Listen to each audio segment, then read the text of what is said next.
Faleminderit. Zoti kryetar, 3 herë më keni mohuar të drejtën e replikës në këtë seancë. 3 herë.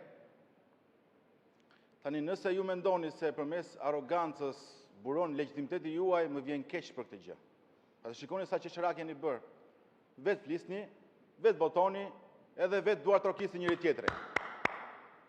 Parlamenti është për opozitën, të paktën e japni të drejtën e fjalës kur e kërkojmë këtë.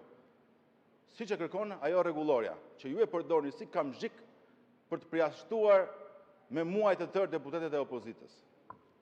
Së dyti, zoti Balla, akuzat tuaj ndaj kryetarit Partisë Mundësia, po edhe shumë rjoshëve të tjerë të Partisë Socialiste goxha të dhunshëm këtu, në fakt janë kthyer në një agronofobi. Dhe agronofobia është frika nga e vërteta e agron shehajt. Ju keni çdo instrument në dorë, çdo kontroll në dorë. Del Ministri i Financave aty e shantazhon me kompanit e veta. I keni bërë çdo shantazh, i keni mbyll biznese, të hapur edhe nga bota e nënveshme. Nuk do na mbyllni dot gojen, zoti Balla. Nuk do na mbyllni dot gojen.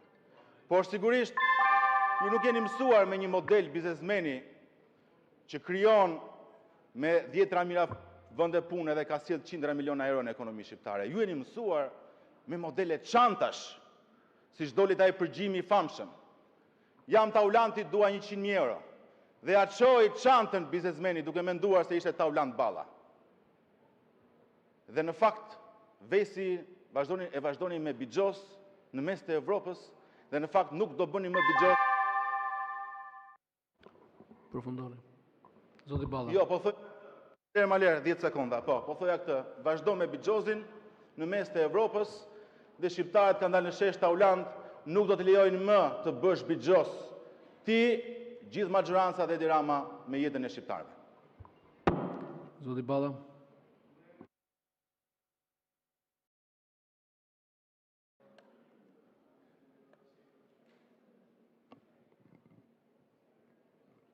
Të fala Gones.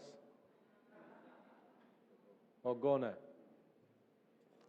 i vetmi deputet që ka ardhur me asistent me vete pako kur është zgjedhur, e me qenë se hapo çik ti fotograf, se du ta shoh çik të. Me qenë se tani jemi ball për ball. Edhe për replik 2 minuta me qenë përmendi emrin kryetar para se të kaloj ke fjala. Ta shpjegoj unë gjithë.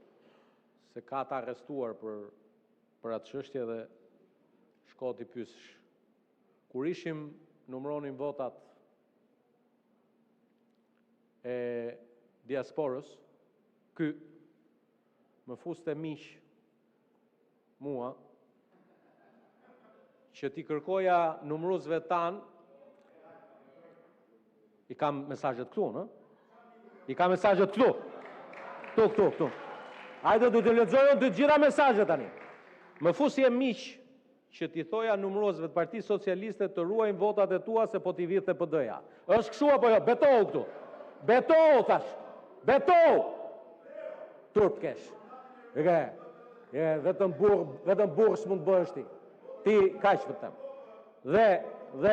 Dhe ky është dallimi më i madh, me qenë se po flasim për KQZ-n, mes numëruesve që vendos Partia Socialiste dhe atyre që vendos partia jote, se nga Partia Demokratike vjen ti. Ti dhe këta miqtë e tu nuk ishit besim tek numëruesit e Partisë Demokratike dhe erdhe kërkove tek unë me mesazh, të lutem më mbro votat se numëruesit e Partisë Demokratike po më vjedhin votat.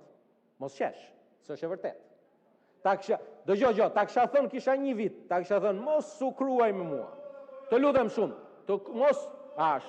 Dhe votat ti mbrojtën numëruesit e Partisë Socialiste, nuk ti vodhën numëruesit e Partisë Demokratike. Dhe ti erdhe deputet në këtë sallë.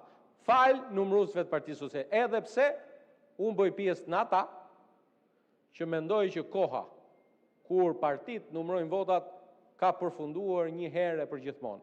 E besoj këtu të paktën në këtë jam në të njëjtën valë me protestues të vërtet që kërkuan erdhën me propozime edhe për ndryshime në kodin zgjedhor, sepse është staliniste që pas 36 vitesh demokraci, partit vazhdojnë numrojnë ende votat. Partit administrojnë procesin zgjedhor. Po t'isha prej teje, kisha 2 pare mend në kokë, kur mora fjalën, do flisja për këtë. Jo të mbroja kryetarin e partisë, i cili ka gjithë mundësinë të mbrohet vetë. Unë thash, më bën shumë përshtypje që një shtëpi 151 metra katror shitet për 15 milion euro. Edhe shtëpia e Madonës, jo e Gonës, po e Madonës, 151 metra nuk do bënte 15 milion euro, pavarësisht famës së madhe që ka marrë Gonja, dhe dilte dhe atje merrte atë edhe i thoshte Kanye Westit, dëgjoj, unë jam lideri i një partie, po turpske, po thoj Gonës e len namt. Sa për protestën. Unë ua kam thënë që në fillim. Pavarësisht se protesta kishte simbol, pavarësisht se simboli i protestës ishte flamingo, por do ta konsideroj protesta edhe me një kal bukur, të bardhë. Dhe te ky kal i bardhë ti, Gonja, ky tjetri, Qorri, Llapi, edhe Saliu, jeni si ajo miza ke fundi nga bishti çik majtas në fund kalit. Dakor? Kështu jeni ju, miza ke fund shpina e bishtit të asidonit të qunit kalit. Dhe unë respektoj kalin, por nuk kam si të respektoj mizën, ke ajo e kalit. Dhe prandaj po ja them 100 herë, që gjithë përpjekja juaj, gjithë të ditë, për të ardhur këtu, për të shitur si përfaqësues të protestës, nuk ju njohim më, nuk ju pranojmë ju si përfaqësues protestë. S'dumër vlla, fare, nuk të njoh fare, s'të njoh fare kush je, as ty as atjetrin. Unë s'po njoh Saliun. Tani, sa i përket momentit historik ku ndodhemi. Se gjithë kjo zhurma, sa herë që Shqipëria ndodhet një moment historik, për mua kjo është gjë e parë. Në vitin 2018-2019, Shqipëria hidhte hapa historik drejt antarësimit në Bashkimin Evropian. Kjo histori që sulmohet parlamenti, rrethohet parlamenti etj. Me radhë, është agjend që dihet. Nuk është hera e parë. Por dita nesërme është realisht një moment i shumë pritur. Për mua, prej shumë vitesh në këtë sallë, të shoh që të mbahet konferenca 9 ndërqeveritare dhe të fillojë mbylljen e kapitujve, është një realizim historik. Dhe ajo që besoj që kuptohet nga gjithë është me këtë ritëm negociatash, ne i qëndrojmë angazhimit dhe ambicjes tonë për të mbyllur negociatat brenda Krishtlindjeve të vitit të ardhshëm dhe për të shkuar drejt ratifikimeve, qoftë në parlamentet, mund të ketë dhe vende që të kërkojnë referendum. Do doja shumë që Shqipëria dhe Malizi, si 2 vendet pararencen në këto proces, të mos kalonin përmes referendumeve, sadokohë që të gjithë e dim që në vendet e tjera që kanë kaluar përmes këtij procesi nuk është kërkuar referendum, por ai do të jetë edhe një moment testi për ne, në kuptimin e gjithë lobingut që duhet bëjmë bashkë me Malezi apo me vende të tjera, se mund të kemi edhe Islandën në paketën e re të zgjerimit, apo dhe vende të tjera, për të shkuar përpara. Ndërkohë, meqense në mënyrë abuzive, si gone që je, ti dhe kushdo tjetër, përmendët konferencën, takimin e Komitetit Parlamentar Stabilizim Asociimit. U po e them që unë nuk di që ka herezi që privatisht disa shok, kolegë, tulen me njëri tjetrin në një bar pranë një hoteli ku i ka çuar parlamenti, të shohin një ndeshje futbolli, të konsumojnë 250 ml birë, apo padyshim në orën 10 të natës, edhe të kalojnë kohën. Nuk është, duhet jesh maskara, që të quash një lojë me letra mes miqve, bigjos. Mirë, dakord. Po mund vetëm një maskara, mund ta quaj sepse unë kam edhe fotot ti duke luajtur me letra, nuk e nxjerr këtu, jo, padyshim. Po, e di. Po, patjetër. Patjetër. Siç mohove, do të ta siç mohove, lutem. Zoti kryetar është një zhurmus në sallë, ju lutem, ndërhyrja juaj institucionale për zhurmusin iranian. Tani ta mbaroj. Dhe kaq. Ndërkohë që unë personalisht kam një qëndrim që kam mbajtur historikisht.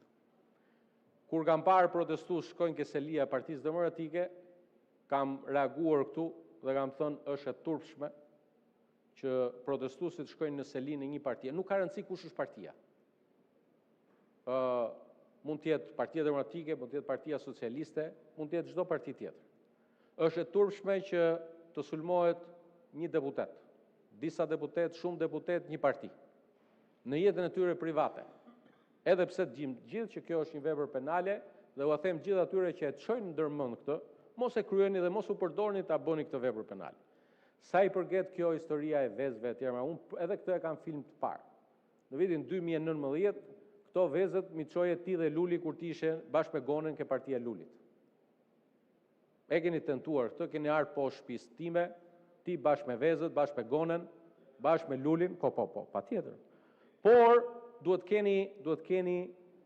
kuptoni që rastin fjalë për shembull që përmendën në Strasburg, unë jam ndjer, të them drejtën, shumë i dëshpëruar të shihja se si një grua keq përdore deri në afar niveli me persona të ndryshëm, njëru shfaq me një tjetër, pastaj një tjetër, pastaj tha ky është djali etj me radhë, ndërkohë që këto janë shpërdorime. Ndërkohë në politik betejë bëhet me fjalë, betejë bëhet me debat, betejë bëhet institucionalisht, betejë bëhet dhe juridikisht nëse ke diçka shkon në prokurori. Edhe në rastin fjalë. Përfundoni, lutem. Po, dami. Mendon ti që unë gënjeva që Gonja ka shitur një shtëpi 151 metra katror për 15 milion. Shkova në kohë për defamation, për shpifje. Ndërkohë që ti duhet ma dish gjithë jetën për nder që Partia Socialiste, me qenë se jemi ke KQZ-ja, të mbrojti votat, nuk t'i vodhi PD-ja dhe je deputet. Ta gëzosh mandatin. Faleminderit, fjala për zotin